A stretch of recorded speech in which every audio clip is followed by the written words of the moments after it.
Good morning, everyone.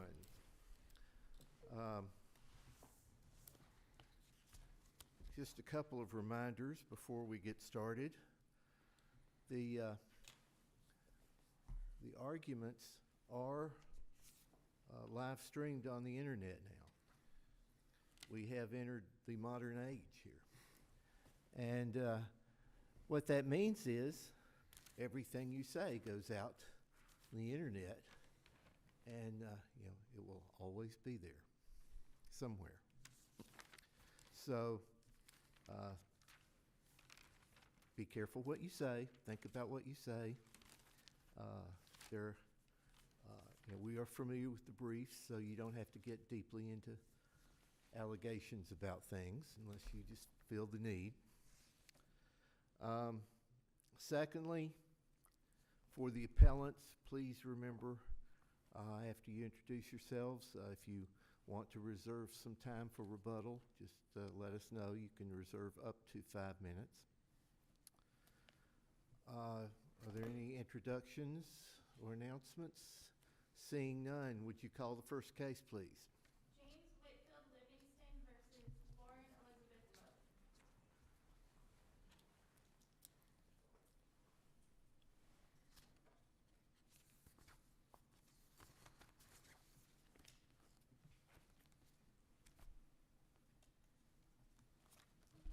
Good morning, Your Honors. I'm George Spanos with the Nashville Bar. I'd like to reserve 4 minutes for rebuttal. 4 minutes, okay.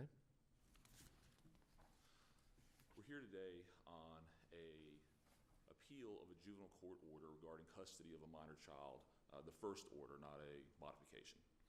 And we believe that a review of the record, while sometimes difficult, in this case, we believe the proof is overwhelming that there was an abuse of discretion when you look at the preponderance of the evidence that was provided at trial, based on not just on my client's testimony, Miss Lauren Logue, the mother of the minor child, but numerous medical providers that testified in support of her conclusions regarding angry outbursts, abusive comments, and the like from the father that were found to have taken place over a matter of years.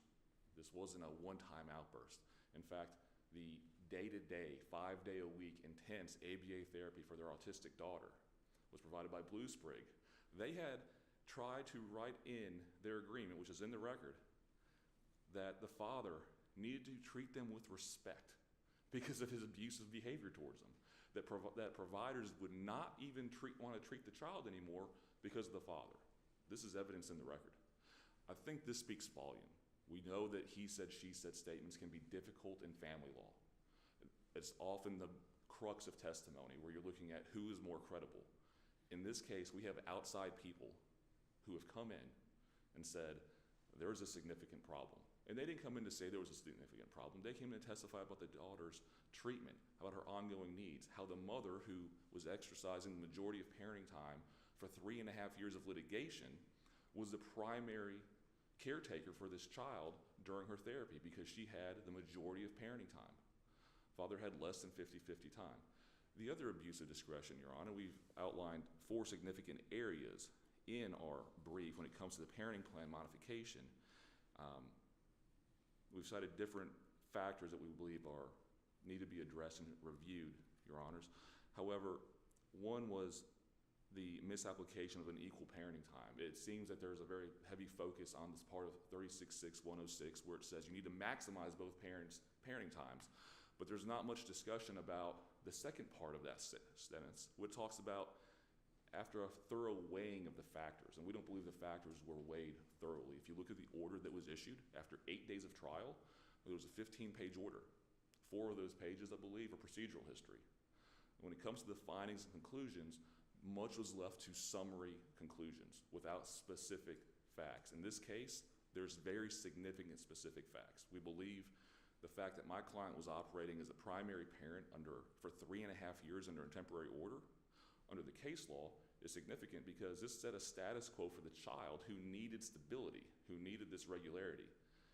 That was changed after the trial was concluded and an order was eventually issued. I believe the Woody v. Woody case is the most recent case that gets into this, but temporary orders can be relied upon and looked as a change in status when you're looking at what happens from that temporary order to a final order. In the Woody case, it was a reverse situation. The parties operated for a number of years under an equal parenting time while a divorce was pending. And then afterwards, 50-50 parenting time was taken away with really not any reason listed in the order. The Court of Appeals reversed that and said, why did this change happen? There was a substantial period of time where these people operated under a specific type of plan. Your argument seems to be that we should put a lot of weight into a temporary parenting plan. It seems like to me that that runs the risk of putting too much attention on that first temporary plan. I mean, we want courts to set those quickly. If we put as much emphasis on them as you're suggesting here, I'm worried that that ends up anchoring the permanent parenting plan into something that was really intended only to be temporary. Thank you, Your Honor. I don't believe I'm trying to make a finding or ask you to create an anchoring situation. But as the case law has already said, previous cases, Woody being the most recent, that this is a factor in when you're looking at what's best. And the reason that this is important in this case particularly is we have a daughter who at the time was 18 months old when this case started. She was diagnosed officially with autism shortly thereafter. She underwent significant ABA therapies that never actually concluded because the father just refused to sign the next step in the plan, as shown by the record. He changed the medical status quo that went on for a significant period of time. Mother was the one who had been following it and doing most of it because most of it was on her parenting time. But the testimony is not controverted that both parties testified that this child significantly improved under this plan, under mother's care over this 3.5 years while going to the therapy. That is why the temporary plan is important in this case. It's not just that it existed, it's that this child who had significant developmental issues improved day after day, month after month, under the mother's care, under her supervision. We believe that is a significant factor that ties into the temporary plan. I understand that just because the temporary plan gets entered, that you shouldn't be locked in. We see this happens every day in family court. There's probably a temporary plan getting put in right now across the state in every county. But what is the effect of that? How does it impact the child? In this case, there was a significant impact, and it was uncontroverted. Father agreed under testimony, his cross-examination, that this child improved under that parenting time situation that was primarily by mother, who is providing the majority of medical care. I mean, that is why this is a significant factor in this case. It may not always have significance, but when it does, it should be looked at, and it was ignored in this case. Counsel, in this case, the sharp disagreement between the parents in terms of what's best for this child, the trial court judge here looked at the facts differently than you are currently presenting. And how is the record here sufficient to overcome the standard of review? I mean, the trial judge saw mother being uncooperative with regard to the care of this child, or the treatment of this child. I think there's admissions by the father on his cross-examination that one issue that arose during the course of this long litigation was that he was going around the mother, not communicating with her, trying to set things up and reaching out to different providers, to the point that I had to come into court and say, he needs to loop her in on this, Your Honor. We need an order. And she entered an order that if he was going to reach out or she was going to reach out, they had to copy the other person on the email so that they could be on the same page going in. Because what had been happening, and the record will show this, was father would reach out to people and talk to them, and then he criticized the mom for not just going along with whatever he said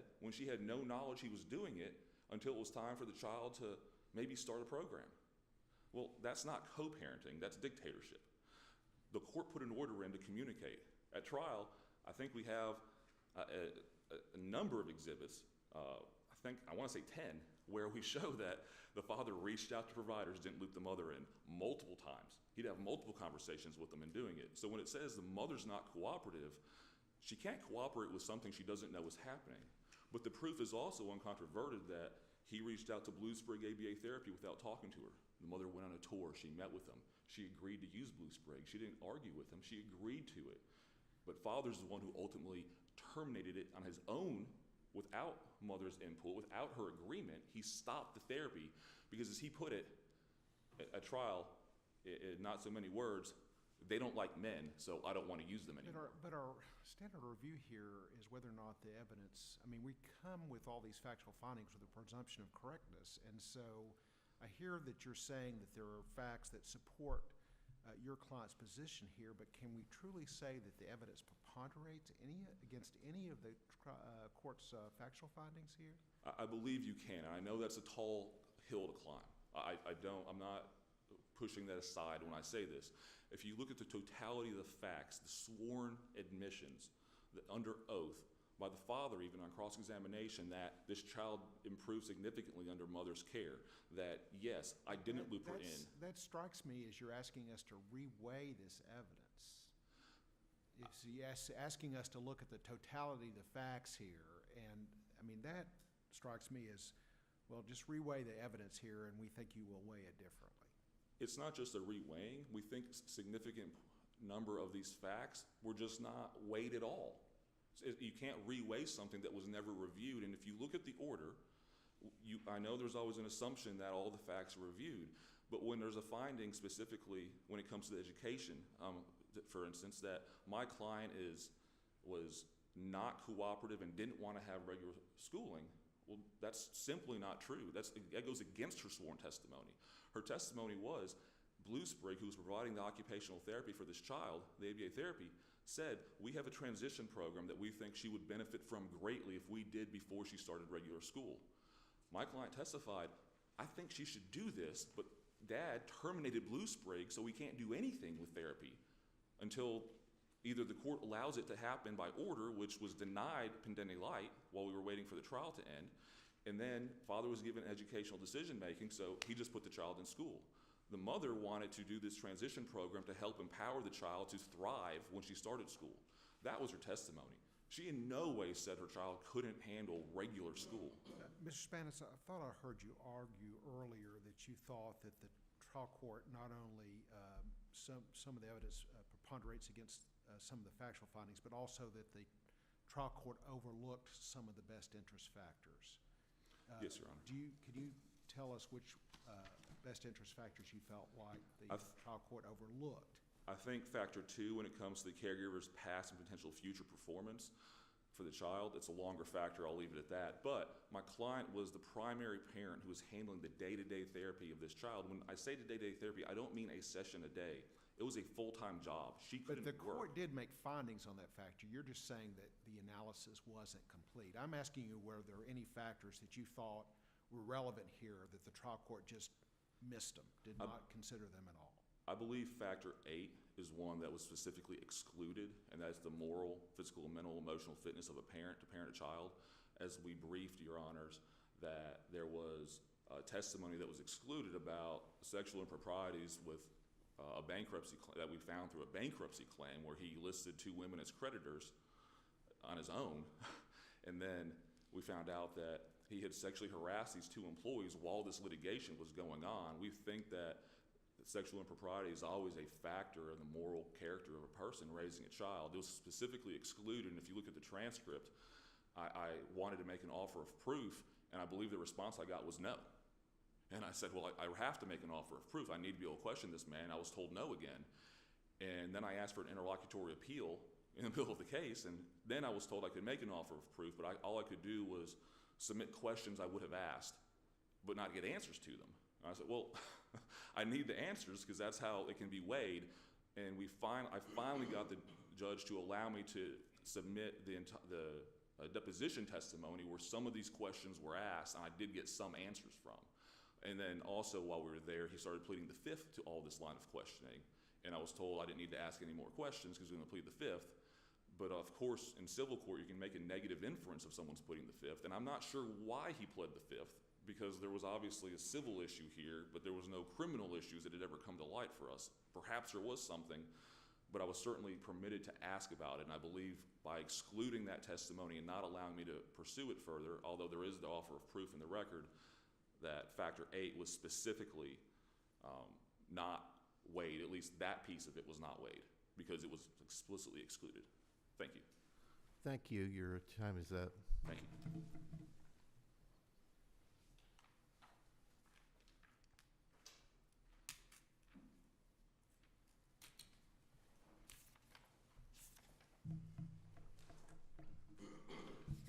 James Collier here for James Livingston, Your Honors. Lots of times in these cases, the trial court has this kind of small snapshot of the parties. And that's when they've had a day or sometimes 2 days of trial in juvenile court.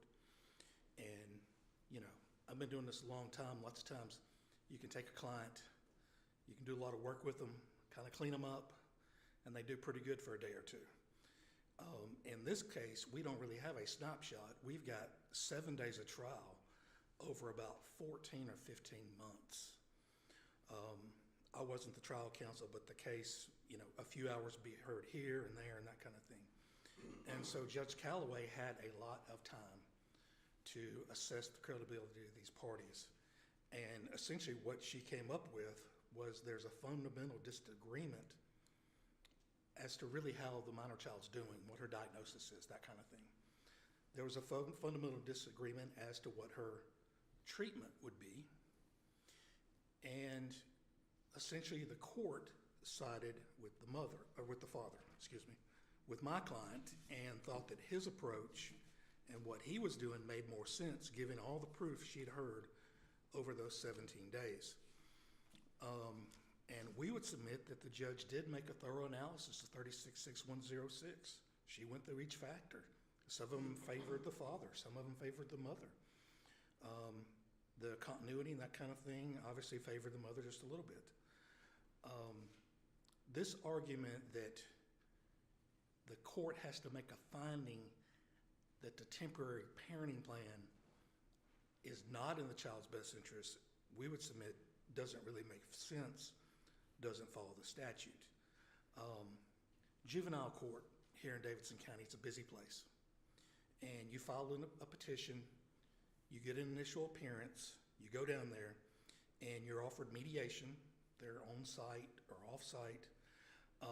Or you can work out your case, or you can have a very brief hearing in front of a magistrate and get a parenting schedule.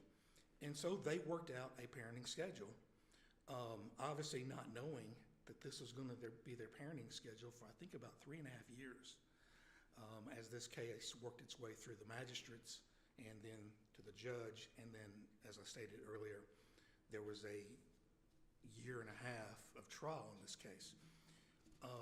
So we would submit that, given these busy courts, we don't know when there's going to be a hearing, to say, hey, you're stuck with your temporary parenting plan, or that's going to weigh heavily when the court hears this. First of all, it would discourage people trying to resolve these things. And secondly, it's just as a practical matter, not the way that court works. It's just too busy. We would submit that the court didn't start with this idea of 50-50 or anything like that. Now, the court does, as the statute requires, work towards maximum participation. And after weighing out all the factors, the court put down a maximum participation for both parents, which in this case was 50-50. And I know the court spends a lot of time figuring out what maximum participation is. There are cases that are kind of similar to our case. I was looking at the Strickland case. In that case, there was 3.5 year period that went by between the temporary parenting plan and the inception of the case, and the court ultimately putting down a ruling. The court gave primary to the father. The mother had some significant issues, unstable relationships, violence, spanking the children, slapping the children, estrangement, all those things. And the court in that case said that 120 days was not enough. McDaniel case, 120 days not enough. So 50-50 is where this court landed. Counsel, in this case, the trial court found or concluded that mother was not fully cooperative here Yes. with father. Did the trial court ignore here the unilateral decision-making being made by father, though? I mean, there's a number of occasions pointed out by opposing counsel where father seems to make some decisions on his own in terms of how child's going to be treated, how the child's autism is going to be handled. And that doesn't seem to pop up in the trial court's order in the same type of way that of mother's lack of cooperation. Is there disagreement as to those facts, or were those facts disregarded by the trial court? Well, I think the court weighed that versus what the mother was doing. And if you look at, the child was tested multiple times, different agencies, tested more than once by metro schools. And essentially they all say what she really needs is just to be socialized and be with her peer group. And we think she'll probably be okay. The mother never would accept that answer, no matter how many times it was given to her. And so I think in frustration. But that wasn't the consistent diagnosis, was it, across the board? I mean, there was some contrary. There were, yes, Your Honor. So did the court weigh any of that at all, or did they really make a determination about the appropriate, I mean, it seemed like to me the court here focused just on parenting versus what the child needed in this Right. case. I think there was some disagreement. I think for the most part, the diagnosis and the professionals were saying she needs to be with her peer group, she needs to be socialized, that kind of thing. And, I think at some point it did become frustrating for the father. Anything he would try and do, she would say no. There was this Grow Academy, and she did go on a tour and kind of nitpicked everything, and ultimately, the child was not able to go there. Excuse me. So we would submit to the court. Didn't he also terminate some things that they both agreed upon? I don't recall that being in the record. That may be in there, Your Honor. That may be in there. I don't recall that particularly. Was the transitional therapy where the child was going to be transitioned into the typical preschool setting, wasn't that a unilateral decision by father that just wasn't going to occur? Yes, it appeared that way. Yeah. And again, I think we're looking at 3.5 years of kind of frustration and a belief that, and ultimately the judge agreed that, it was time to kind of stop all this analysis, put this child in a regular peer-based program and see how she would do. So we would submit that the court made the proper analysis and, made the kind of the extreme step of making the father the sole decision maker on those things. Counsel, one of the challenges being raised is related to the educational decision-making authority. We have here, if I'm recalling correctly, a division between education and medical in terms of decision-making. What is the line between those two things when you're talking about something like autism? That seems like a very messy line between education and medical decision-making with regard to a child on the autism spectrum. And do we have clear guidance from the trial court in terms of what falls on what side here? I would say probably not, Your Honor. And I get that becomes difficult, but sometimes you're talking about certain treatment or medications, right? Clearly that's a medical-related decision. But then you have a therapy. Is that educational or medical? I think that does become difficult. I was trying to figure out a way to kind of thread that needle, but I think there are going to be probably certain circumstances where that's just not going to be the case. Was the sole reason that the testimony or your client's invocation of the Fifth Amendment prejudice excluded based on relevancy, was that the sole basis for it being excluded? Yes. So, I've got some concern here that a negative inference wasn't made based on the invocation of the Fifth Amendment privilege for no other reason than it had to do with the husband's potential veracity here. I I mean, why was that not error in this case? Why was it not error? Well, I think the court took the position probably that, well, first of all, juvenile court, Davidson County, Tennessee, there's lots of parents who have issues out in the world, right? And I think the court probably took the position that these are things that are out there that are in business, but they did not affect the moral environment that was in Mr. Livingston's household.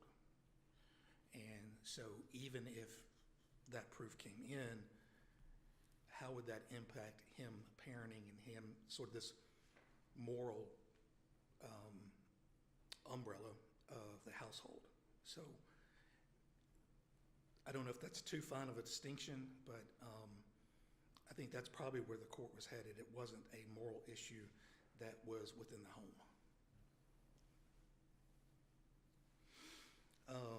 Again, just to kind of reiterate, and this, I know y'all have looked, your honors have looked at the order. This is clearly a case where the mother arranged several different evaluations, and I go through them in the brief, they're in the order, and when they would come out with a result, she would disagree with it. When the father would try and move forward on the result, she would push back. So he was frustrated. I think the court became frustrated. I would submit that the court made the proper analysis of 366106 and came up with an equal parenting time schedule. We would ask that the court uphold that schedule. And unless there are any more questions, that's all I have. Thank you.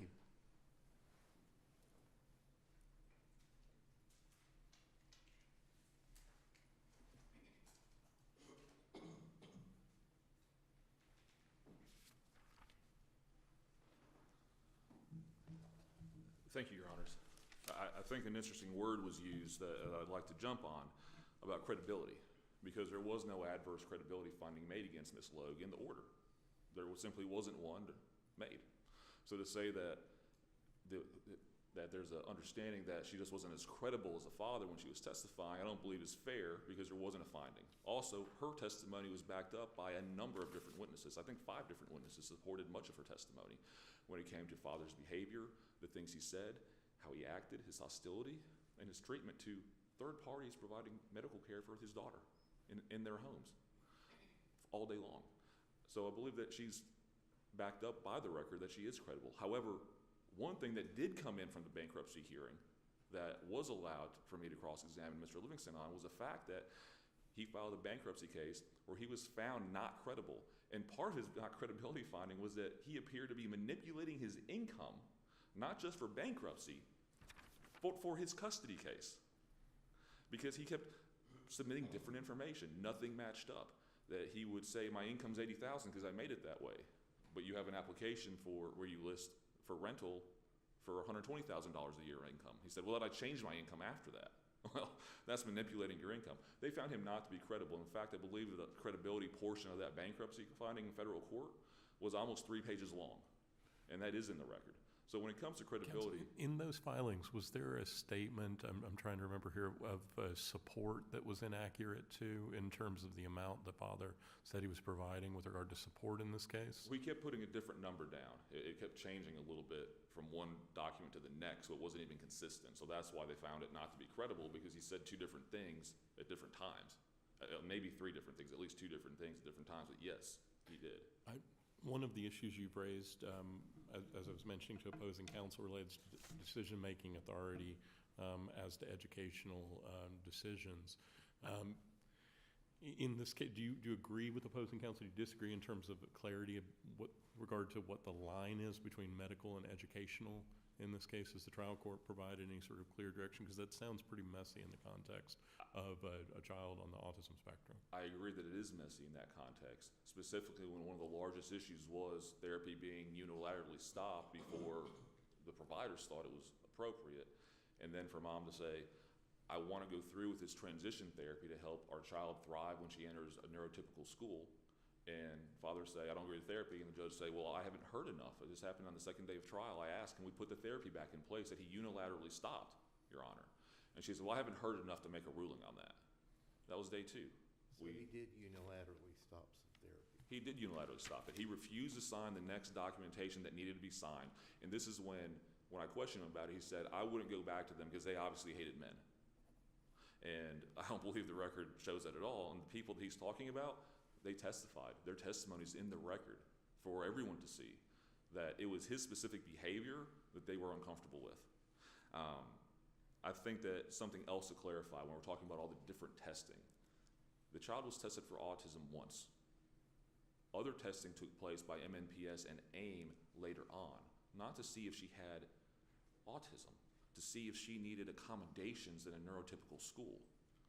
And these were, as you see in the record, a few hours each where they see this child and they say, well, we think she's doing all right. We don't think she needs special accommodations. My client's going, I think she needs accommodations. I want her to have additional support in metro schools so she can thrive.